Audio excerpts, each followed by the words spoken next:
to get goosebumps. If you get goosebumps or your hairs stand up, it's visibly what happens to you when you are hearing a scary story and, you're almost shivering with fear or sometimes excitement as well. You get goosebumps. Hello, everybody. Welcome back to the podcast and happy Halloween. So, yeah, it's Halloween, or at least the day when I am posting this latest podcast, it is Halloween. And first of all, let me know, do you celebrate Halloween?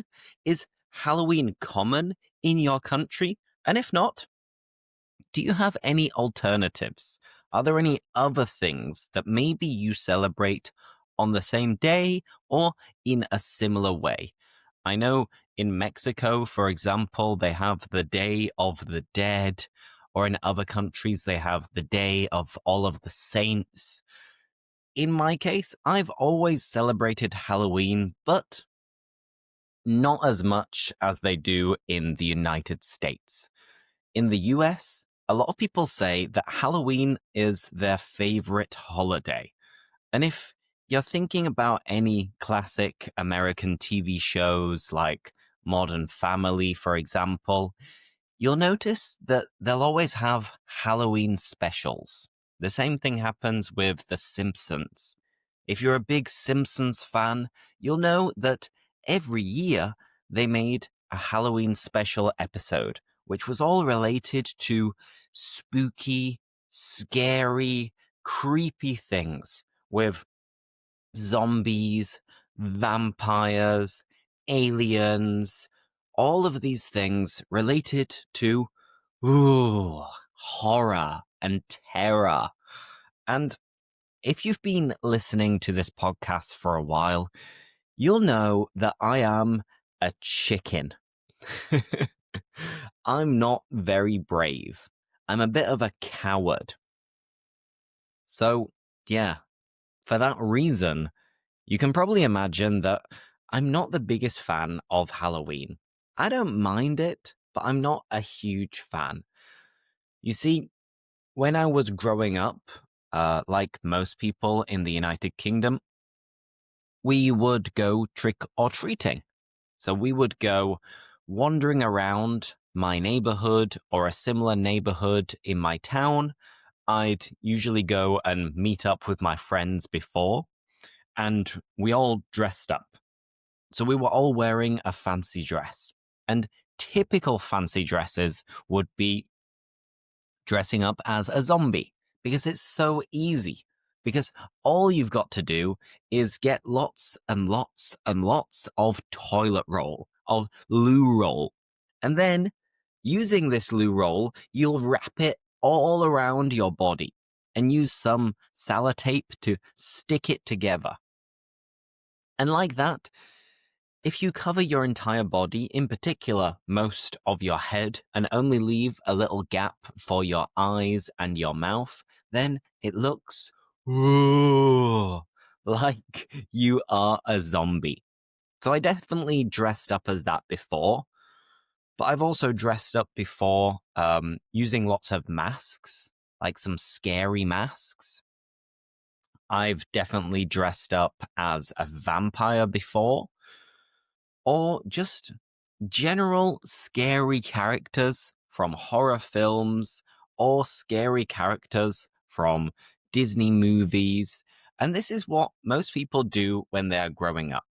You will celebrate Halloween by meeting up with your friends and then walking around different houses. And then we will walk towards the front door of a house, and then you knock. So you knock on the door and you wait to see if somebody is going to open the door or not. And if they open the door, then you scream, "Trick or treat! Trick or treat!" And here the normal thing is that the person who is inside will then, hopefully, say, "treat." And at that moment, they will give you some sweets, some candy, some chocolate, and you'll carry a little bag or sometimes a little bucket, and you'll be grabbing all of these sweets and putting them in the bucket. And whilst you're walking around, you'll probably start eating some of the chocolate and start eating all of the sweets. So, being kids, you start to get a little bit hyper. You start to get really, really energetic because the sugar, of course, goes to your head. And like, you're all excited, you're all happy. So you want to keep going and keep knocking on other people's house. But that being said, there are always some houses that maybe you don't dare to knock on because they've got a big, scary dog. Or maybe they don't have a lot of lights on, so it's all dark. And you think, well, it must be a grumpy old man or a grumpy old woman who doesn't like children screaming, shouting, and they don't want to partake in Halloween. This always happens. But because I grew up in a residential area, a town, a lot of people had children. So then they would understand the joy, the impact, the excitement of Halloween and trick or treat. So most people would be prepared and they'd have lots and lots of sweets ready to give to the kids. And, well, my mum and dad did this as well. They'd always buy some little Mars bars, some Galaxy chocolate, some dairy milk, or Haribo, just in case people knocked on the door. And as I got older, sometimes I'd stay at home for Halloween, and I would have to open the door and give little kids sweets. And you'd always have some really, really small kids that'd be so cute. You'd have maybe a 2 or 3-year-old who'd be there with an older brother or parents, and you'd open the door thinking that you're going to see these kids immediately when you open the door. And then you'd have to look down and be like, oh, hello. How are you? Trick or treat? Ah, treat. And then you'd give them some sweets and you'd see this big smile across their face, which is adorable. It's very cute. But as I said, it is trick or treat. Most people say treat. But then there are some people who will do a trick. And this trick could be anything from trying to scare people with like fake spiders or a fake snake, you name it. So, yeah, for Halloween, trick or treat, we say trick or treat, but everyone does the treat. But not everybody. Not everybody. There will be some people who want to scare you. They want to frighten you. And as a result, they will use a trick. But hey, everybody's different. Now, moving on from trick or treat, as you get older and you go from child to teenager, Halloween becomes a moment where you'll go out and party. Of course, when you are 15, 16, 17, you can't really go out and go to bars, or if you are able to go to bars, you can't get served and you can't drink alcohol. So a common thing that people will do here is have a house party. So at every school in the UK, usually you've got some parents who go out quite a lot. So then if they have children, the kids, sometimes with permission from parents, or other times without the permission from parents, will organize a bit of a gathering, a bit of a get together, a bit of a party. And they'll invite other kids. Everybody will wear a different costume.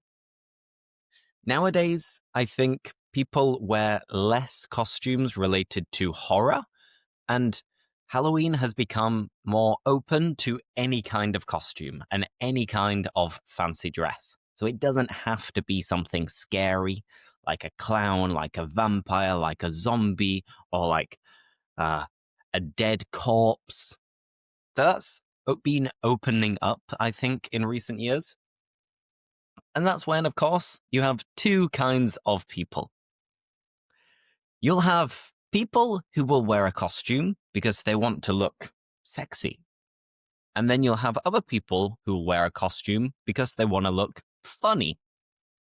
I'm sure you know what I mean, because some people use Halloween to wear very, very few clothes and look attractive and sexy.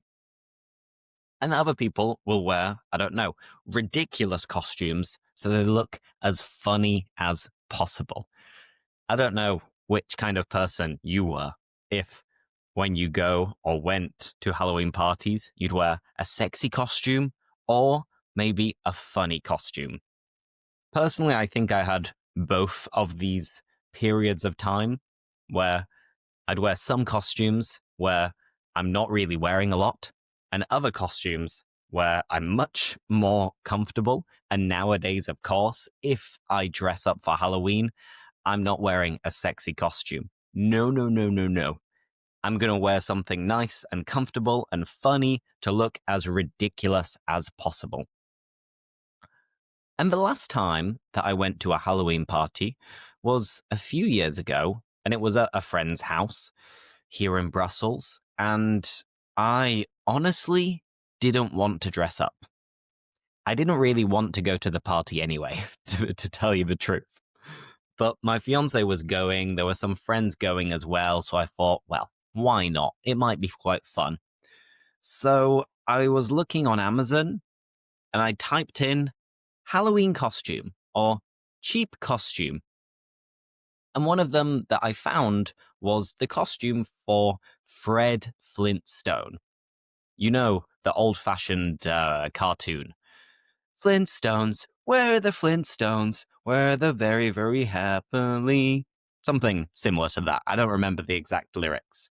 But it was about a prehistoric family who lived with dinosaurs, and the main guy, Fred Flintstone, carried some kind of like wooden bat, or maybe it was a bat made of stone, and he'd wear an orange and black kind of shirt or overalls.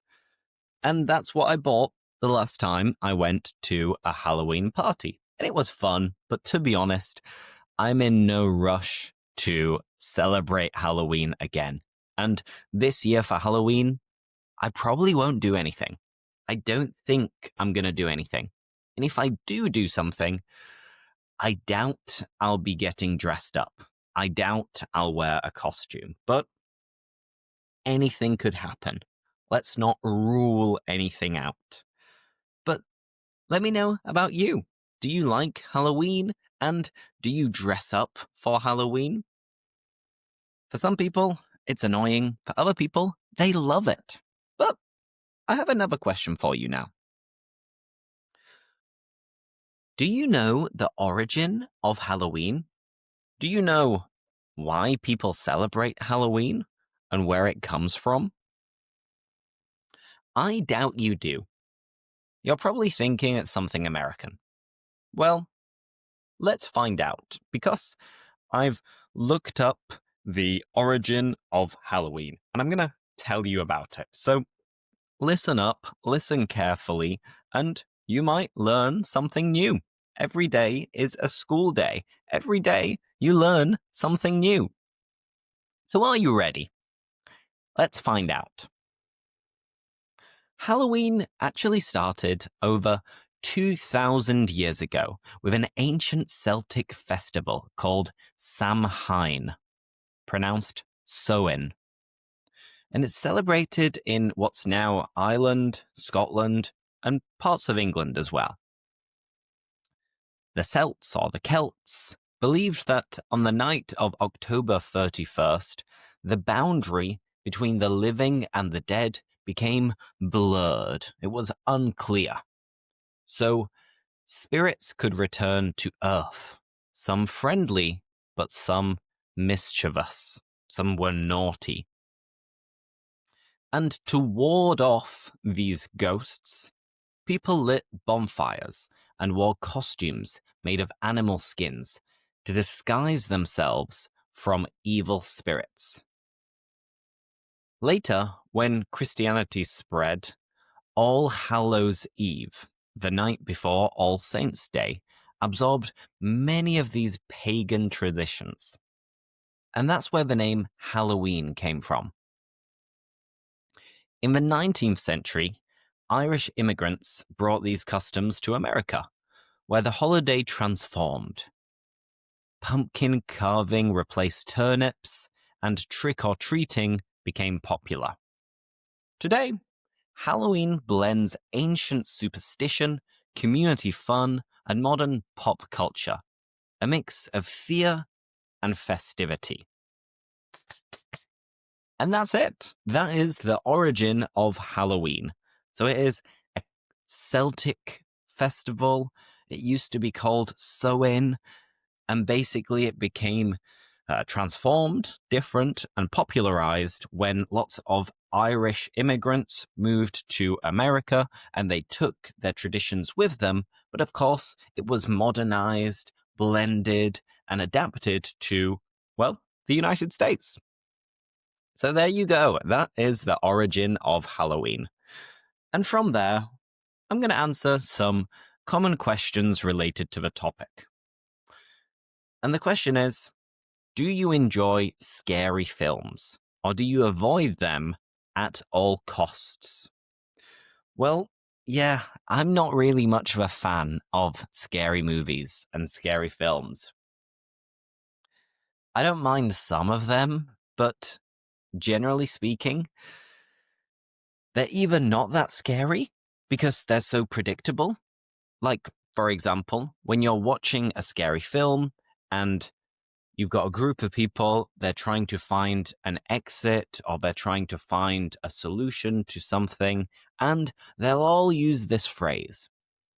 They'll say, okay, let's split up. And let's split up means like, let's go individually, independently, in different directions. Now, when they say this, you know perfectly well that the monster, the vampire, the zombie, it's going to attack someone. It's going to abduct someone. And it's going to murder or kill someone. So, just don't split up. Stay together. You have power in numbers. So when this happens, I already know that something bad is about to take place. Then there are other scary films, like The Exorcist, for example, or I don't know, there are lots, where it's all about these tense movements, and you can be shocked and scared, but it's not that visual. Like, it doesn't show so much blood and guts and killing. This can be a little bit scarier because it gets you on the edge of your seat and you're waiting for the shock. And it can be scary, but it's not super, super scary. But I say this now. When I was a child, obviously, when I was watching a scary film, I would then have nightmares that night. Or I'd be watching a scary film and then I'd look outside and I'd almost like see things. I'd imagine that somebody is going to knock on my door, or somebody is going to break into my house, or I'd go to bed in the middle of the night and I'd think that there was a monster under my bed. So yeah, I used to be more afraid than I am now, but I just don't particularly enjoy scary films. And nowadays, there are lots of scary films that are very gory. Like, an example of this would be Saw. And there's Saw 1, Saw 2, Saw 3, Saw 4, Saw 5, etc. And you have lots of knives, you have chainsaws, you have so many scenes of blood and guts that it's just not pleasant, if you ask me. It makes me want to throw up because I absolutely hate seeing the human body inside. I'd be a terrible doctor or nurse because any cut, any illness, any disease, oh, it makes my stomach like move around and feel very delicate. So yeah, long story short, I try to avoid scary films at all costs. Another one. Do you believe in ghosts or anything supernatural? I don't, to be honest. I don't believe in ghosts and I don't believe in supernatural things. My fiance has told me before that she has seen or heard different movements or different stories of ghosts, but I find it very hard to believe them. And I've never had any moments where I've seen someone or I've heard someone. So, given that I haven't been affected by it personally, it's hard for me to believe any ghosts. But that being said, I wouldn't want to buy a house where somebody had died previously.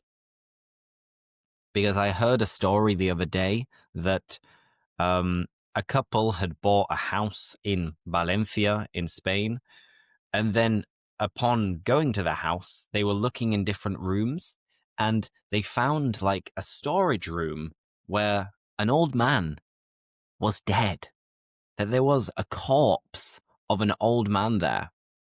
And that corpse had been there for over 10 years. Ugh, it gives me goosebumps. It makes my hairs stand up just thinking of it. So if that happened, I would have to sell the apartment immediately. Absolutely no questions asked.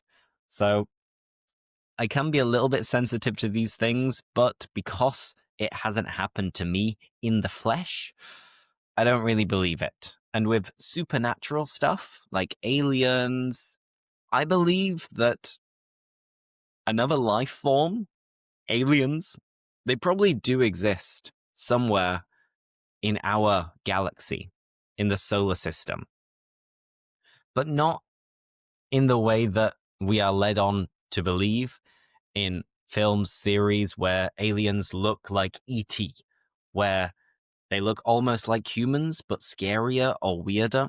I think aliens would just be, I don't know, like plants or fish or insects, but I don't think they would look anything like us human beings look like.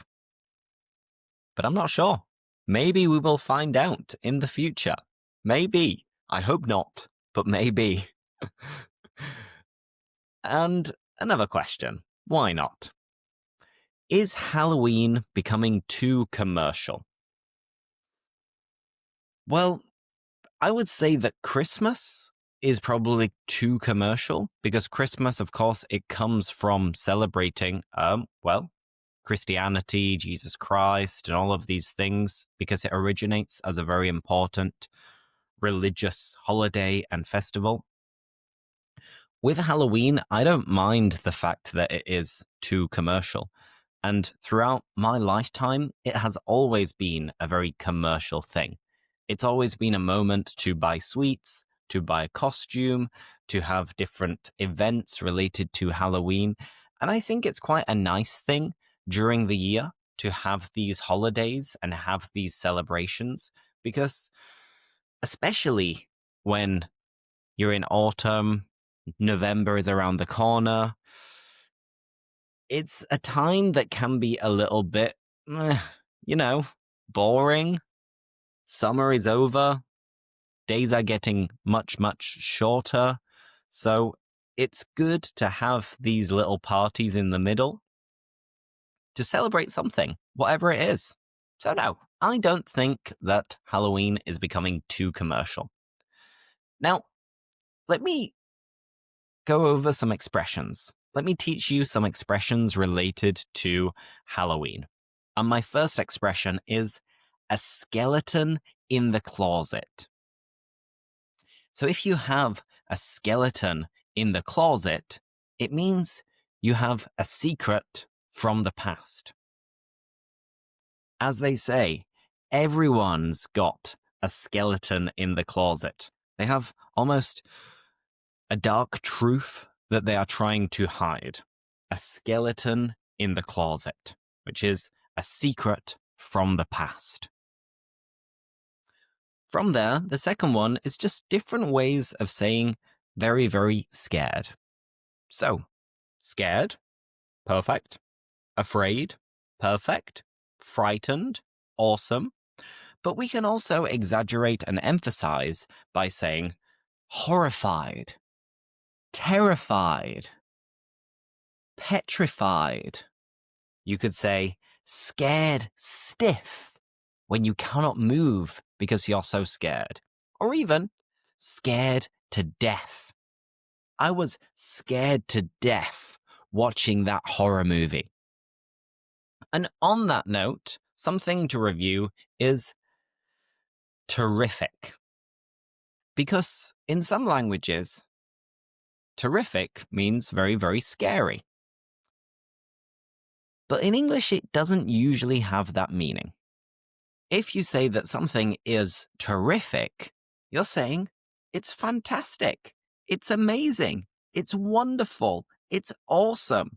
That film is terrific. Those new shoes are terrific. Lewis's British English podcast is terrific. I hope. Fingers crossed. How about a couple of other expressions? The next one is dig your own grave. And if you are digging your own grave, it's a way of saying that you are making a situation worse. So if you say, for example, to your mother-in-law that her daughter is really, really funny, but in a bit of a stupid way. It's kind of an insult.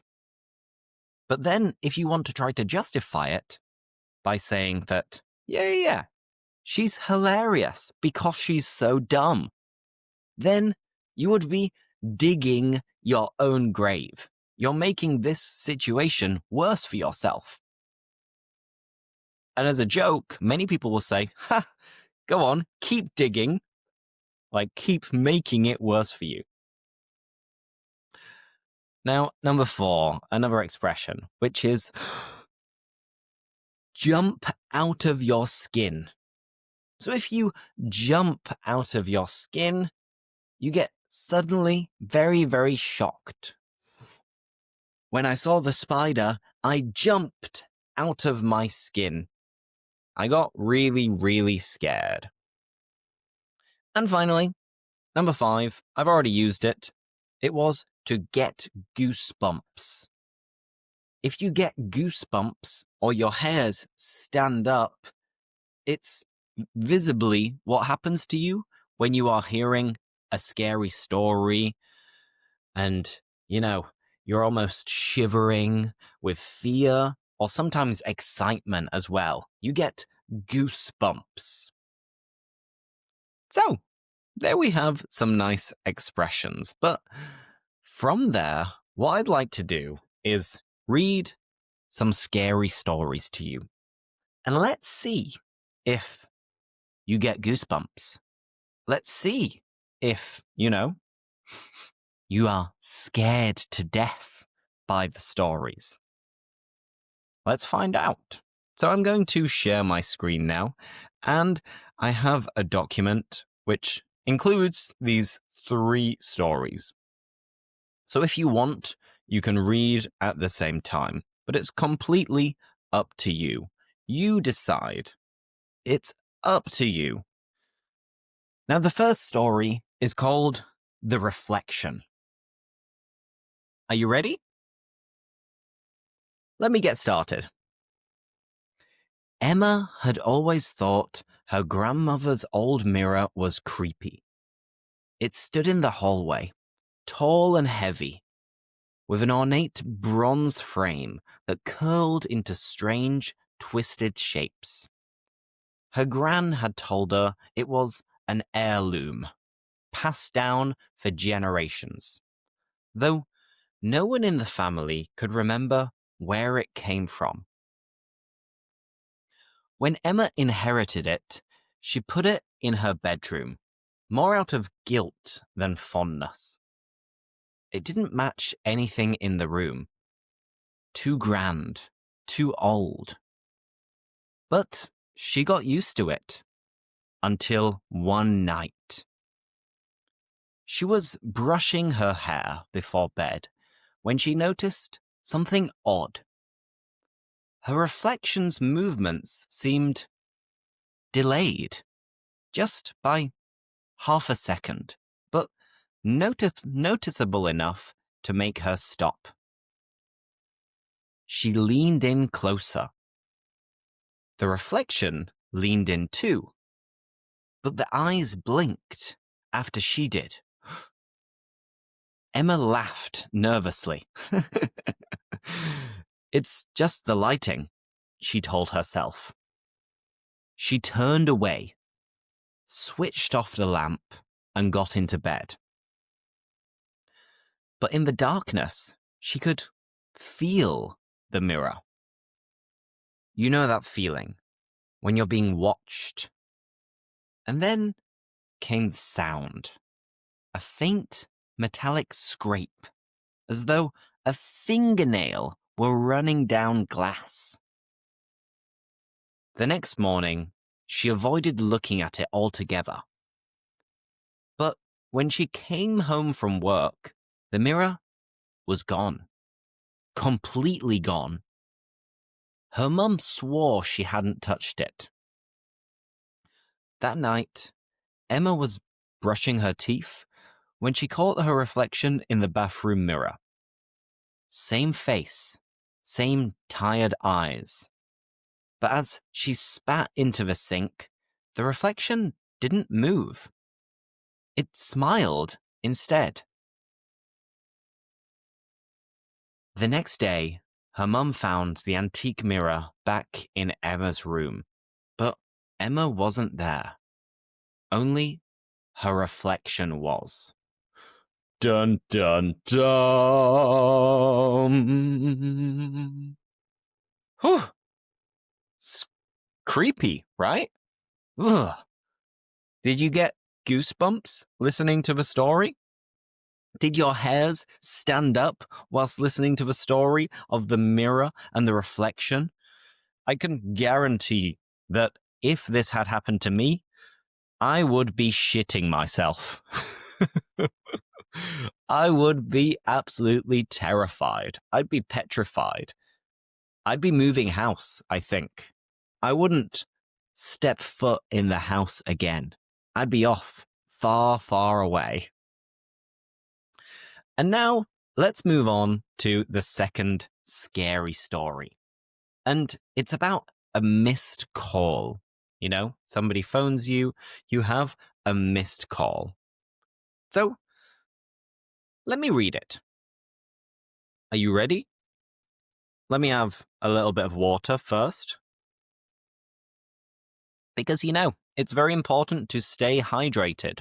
And if you're listening to this at the gym, this is your reminder to have a little bit of water. Now, let's do this. Jack worked night shifts at a petrol station on the edge of town. It was boring, lonely work. Just him, a humming fridge, and the occasional drunk who needed crisps at 3 a.m. One Friday night, his phone buzzed. One new voicemail. No missed call, just the message. He frowned. Who calls without ringing first? He put it on speaker. A hiss of static filled the shop, then a voice, distant, almost whispering. Don't look out the window. He froze. He glanced towards the glass front of the shop. Dark, silent, his own reflection faintly visible. He laughed it off. Probably a prank, he thought. One of the lads from work winding him up. But then the fridge light flickered. The power cut out for a moment. And when it came back, there was something outside. A shape standing by the petrol pumps, perfectly still. Jack's phone buzzed again. New voicemail. He pressed play. You looked. He dropped the phone. His heart raced as the figure outside slowly tilted its head. He reached for the light switch. The power went out completely. Total darkness. And then, through the blackness, the screen of his phone lit up one last time. It was a photo, taken seconds ago. Jack behind the counter, and someone standing right behind him. Whew! And that's it. That is the end of the story. Now, of course, I'm telling you this story, and I'm reading it out to you. But to tell you the truth, I genuinely am getting goosebumps. Maybe it's the way I was telling the story, but I'm imagining myself working late, doing a late night shift at a petrol station, and you never know who might come in. You never know who could enter. And if you're all alone and there's nobody around you, and somebody pulls up and wants to buy something, I think I'd get a bit nervous. I'd be very, very scared. So yeah, I'm a chicken. I'm a coward. It's true. It's the truth. But now we're going to move on, and we're going to go over the final story, which is the missed bus. So, are you ready to hear the third and final story? Let's do it. Lucy missed the last train back to Manchester, so she hopped on the midnight bus. One of those old, rattly double-deckers that smelled faintly of diesel and damp coats. It was almost empty. Just her, the driver, and a woman sitting at the back, wearing a long grey coat and a black veil that covered her face. Lucy sat near the front and stared out the window. The streets were empty, the mist thick and heavy. She noticed they passed the White Hart pub, a big corner building with broken fairy lights, 3 times in 10 minutes. Excuse me, she called to the driver. I think we've gone in a circle. The driver didn't answer. She looked back. The woman in the veil was now sitting 3 rows closer. Lucy hadn't even heard her move. Trying not to panic, she pressed the bell and stood up. I'll just get off here. Thanks. No response. The bus didn't stop. She glanced at the driver's mirror and saw it. The driver's seat was empty. She stumbled backwards. The bus slowed to a crawl and pulled up beside an old churchyard. The doors hissed open. The veiled woman stood, finally lifting her head. Her face was pale, her eyes completely black. She whispered, You shouldn't be here. Lucy screamed, "Ah!" and ran out into the fog. The next morning, the police found her wandering along the road, covered in mud and shaking. The strange thing? There was no record of any night bus on that route. The last one had crashed 50 years ago, killing everyone on board. Wow. That was scary, right? That was creepy. I don't know about you, but I think they could make a blockbuster horror film out of this. Whew. I think I need to watch a cartoon to cheer me up because I've got shivers going down my spine after those stories. And well, I hope you enjoyed these stories. And if you'd like me to tell more stories on the podcast, then I'd be more than happy to do so. Just let me know in the comments and I can prepare some more episodes related to different stories. And the stories can be, I don't know, related to any topic, not necessarily scary stories. But that's it. Happy Halloween, everybody. If you're going to dress up for Halloween and go to a party, let me know what you're going to dress up as. If you're going to go trick-or-treating, maybe with your children or anything similar, well, I hope you have a fantastic time. Happy Halloween once again. I hope you enjoyed this podcast. If so, leave a like. I'll see you in the next one, and lots of love, as always.